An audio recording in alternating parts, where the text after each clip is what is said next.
kalian lagi butuh HP.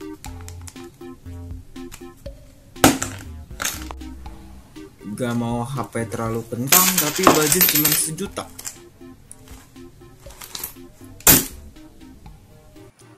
Sans Xperia XZ2 Compact solusinya.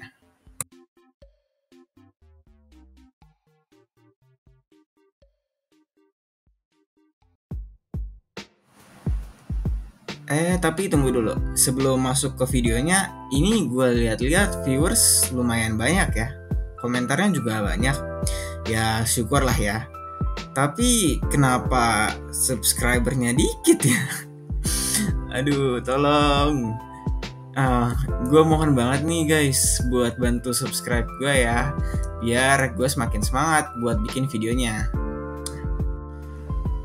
Lanjut, kenapa gue bilang Xperia XZ2 Compact ini masih worth it buat dibeli? Karena dengan harga cuma 1 juta, bener-bener 1 juta, atau malah bisa kurang dari 1 juta, tergantung di mana kalian belinya. Kalian bisa dapetin HP dengan chipset Snapdragon 845 yang setara dengan Google Pixel 3, Poco F1, Galaxy S9, dan lain-lain. Yang mana mereka semua tuh harganya masih mahal. Tapi apakah XZ2 Compact ini sekeren itu? Simak terus reviewnya. Nah, berikutnya yang jadi concern semua orang saat beli handphone belakangan ini, yaitu IMEI. Ini gue perlu bahas karena gue sendiri juga kaget. Jadi unit yang gue beli itu pas dicek di website Kemenperin, ternyata terdaftar loh guys di websitenya. Ya mungkin udah didaftarin kali ya sama tokonya. Karena Sony ini gak masuk di Indonesia secara resmi. Yang berarti kalau mau daftar berarti harus bayar pajak. Ya bagus lah ya sebenarnya. Akhirnya gak huru-hara balada IMEI. Lanjut bahas desainnya. XZ2 Compact ini kalau kita lihat dari penampilannya, ya biasa banget sih sebenarnya. Layarnya meskipun udah berasio 18:9 dengan kualitas IPS LCD, tapi bezelnya itu masih kerasa tebal banget. Kayak muka lu pas minjem duit nggak bayar. Nah lanjut, di bagian bezel ini ada 2 stereo speaker yang langsung menghadap kita. Jadi lebih nyaman saat digunakan. Nah ada yang unik lagi nih di bagian desainnya.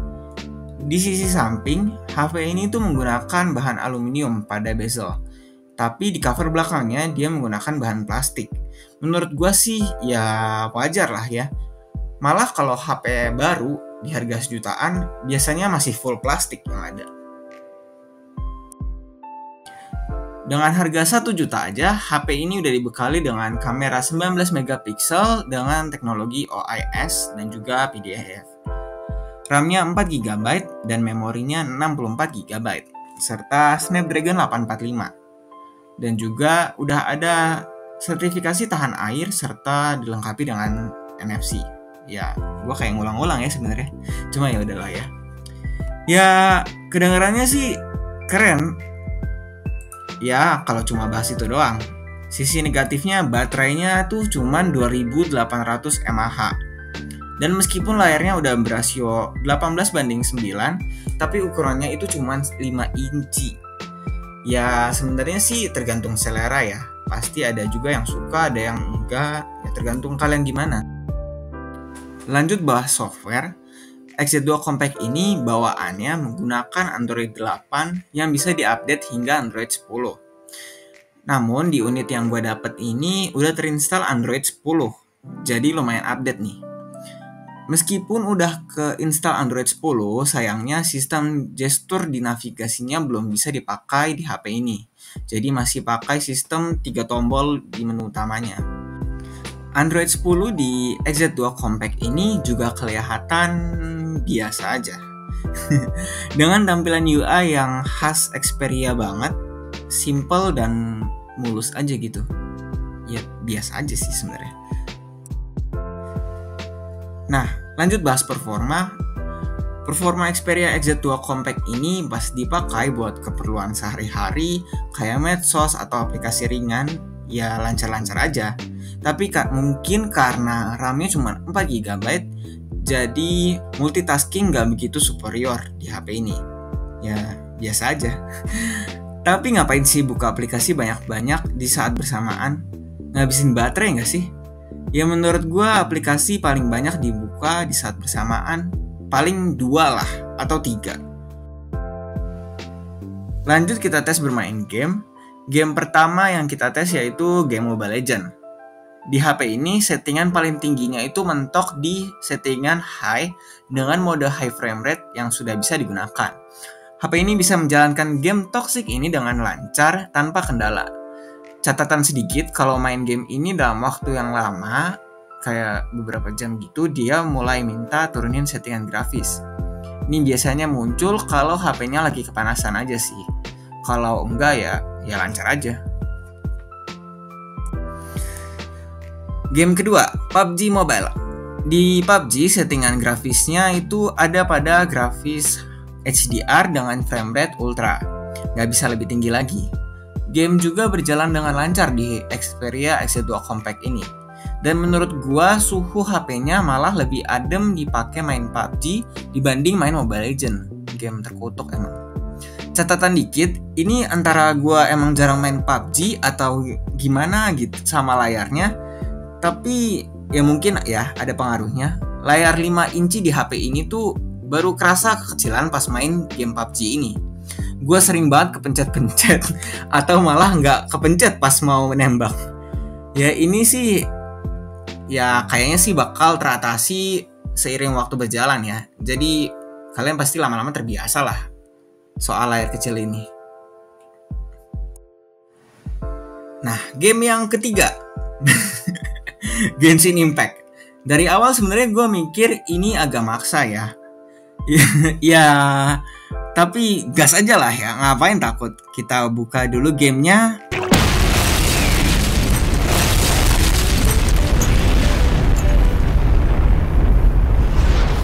Ouch. Nggak ada yang masih bisa. Masih bisa masuk guys. Nah, pas main game Genshin Impact ini, gua rasanya tuh agak aneh. Settingan awalnya itu ada di medium loh, di 30 fps lagi. Gimana nggak terkaget-kaget gua. Dan di gamenya, sistem mendeteksi kalau HP ini nggak keberatan dengan settingan segitu. Makin aneh kan? Ya, tapi jangan seneng dulu. Karena pas masuk in gamenya, bener aja, gua dibuat semakin bingung sama HP ini. Entah kenapa XZ2 Compact ini malah kesulitan banget buat nge-load gamenya. Jadi misalkan kalian lagi jalan-jalan nih, kayak yang nggak tahu lagi ngapain lah, jalan-jalan lah pokoknya. Terus kalian datangin sekumpulan monster jelek ini, gue sampai sekarang nggak tahu namanya apa. Nah itu bisa langsung nge-lag nih, lihat kan? Kalian bisa langsung nge-lag se-nge-lag-nge-lagnya, lama lagi nge-lagnya. Atau kalian masuk monsters aja, langsung nge-lag guys. Kalian lagi dialog sama NPC, juga nge-lag. Nge-lagnya tuh parah banget, beneran nggak bohong deh. Bisa sampai 2-3 menit lah kalian nunggu lagnya kelar. Tapi kadang-kadang nih ya, kalau lagi fight itu bisa nggak nge-lag loh. Padahal harusnya lebih rusuh nggak sih sebenarnya? Harusnya bisa lebih nge-lag lagi nggak sih? Tapi kadang-kadang malah lebih nggak nge-lag. Ya cuma kalau musuhnya terlalu rame ya nge-frame aja. Cuman nggak sampai nge-lag yang kayak tadi tuh, kayak misalkan datangin orang terus ngajak bicara itu nge-lag banget serius, nggak bohong, bisa ditinggal makan malah. Jadi ya kesimpulannya, kalau kalian mau main PUBG atau Mobile Legends di HP ini ya masih bagus-bagus aja, masih lancar lah. Tapi kalau main Genshin Impact, aduh udah nggak banget deh, nggak playable banget. Kecuali kalau kalian emang bener-bener kepepet dan ya orangnya penyabar, udah nggak apa-apa. Gas aja udah. Dan kalau kalian tanya ke gua, Bang, bisa pakai kipas pendingin nggak buat ngatasin lag-nya? Ini sebenarnya panas yang gua rasain di tangan nih sebenarnya biasa aja loh pas main Genshin Impact. Tapi mungkin ini karena bodi belakangnya itu pakai plastik, jadi nggak gitu terasa. Nah, karena bodi plastik inilah yang bikin susah juga kalau kalian pakai kipas pendingin. Karena kipas pendingin itu lebih efektif kalau HP kalian bermaterial metal atau kaca lah minimal, supaya lebih cepat dingin dan menyebar gitu ademnya. Jadi Xperia XZ2 Compact ini ya kalaupun pakai kipas pendingin nih, kipasnya juga mesti kenceng dan itu pun kurang efektif lah menurut gua. Yang nggak tahu sih menurut kalian gimana, komen aja deh. Nah, kita bahas kameranya. Kamera utamanya itu beresolusi 19 megapiksel dengan bukaan aperture f2.0. Ini cuma satu lensa aja ya. Dan di kamera ini udah ada teknologi prediktif PDAF dan laser autofocus. Hasil tangkapan fotonya itu nggak terlalu spesial sih sebenarnya. Tapi kalau kalian bandingin sama HP baru di harga 1 juta, ini menurut gue menang jauh. Karena gue udah pernah juga kan pakai HP baru yang harganya 1 juta doang. Atau malah di atas juta, itu 1.300.000 apa ya? HP merek X. Nah, itu kameranya burik banget. Kalau dibandingin ini jauh sih, ini menang jauh. XZ2 Compact menang jauh. Iya malah nyinyir ya. Nah, hasil tangkapan fotonya gimana? Menurut gua ya bagus sih.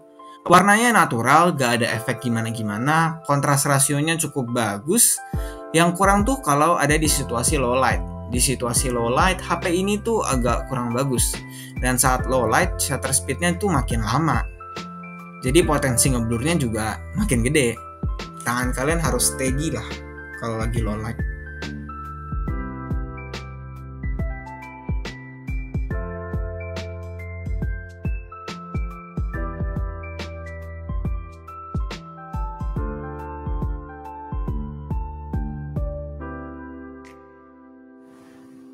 Berikutnya kita bahas perekaman kamera belakangnya. Menurut gua perekaman kamera belakang handphone ini tuh tergolong bagus. Bahkan kalau dibandingin sama HP baru di harga 1 jutaan, lagi-lagi XZ2 Compact ini menurut gua menang jauh. XZ2 Compact ini sudah dibekali dengan OIS dan fitur Steady Shot Sony. Kameranya juga dapat merekam hingga resolusi 4K di 30 fps.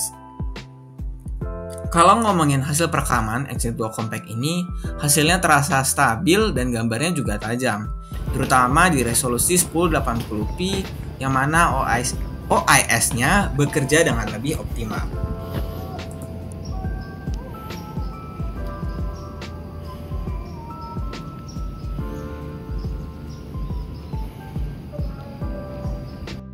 Nah, sekarang bahas kamera depannya. Kamera depannya itu cuma beresolusi 5 megapiksel dengan bukaan aperture f2.2. Dengan bukaan aperture yang cuma segini, udah bisa ditebak kamera depannya itu kurang baik menangkap cahaya. Foto di dalam ruangan yang kurang cahaya bakal kerasa nggak gitu bagus. Dan ini diperparah saat kita selfie di ruangan kurang cahaya, akan ada efek beautify gitu. Padahal efek soft skin udah gua matiin, tapi tetap aja ini muncul. Menurut gua, kamera depannya saat dipakai memotret di situasi dengan cahaya yang sangat terang, misalkan kalian sedang foto siang-siang gitu, kontras rasio warnanya jadi agak ngaco, agak suka berubah-ubah gitu, suka aneh. Jadi ya gitu deh.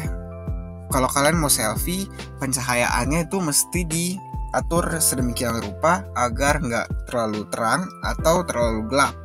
Jadi pas aja gitu, supaya fotonya nggak aneh. Buat lebih lengkapnya mungkin kalian bisa lihat foto-fotonya.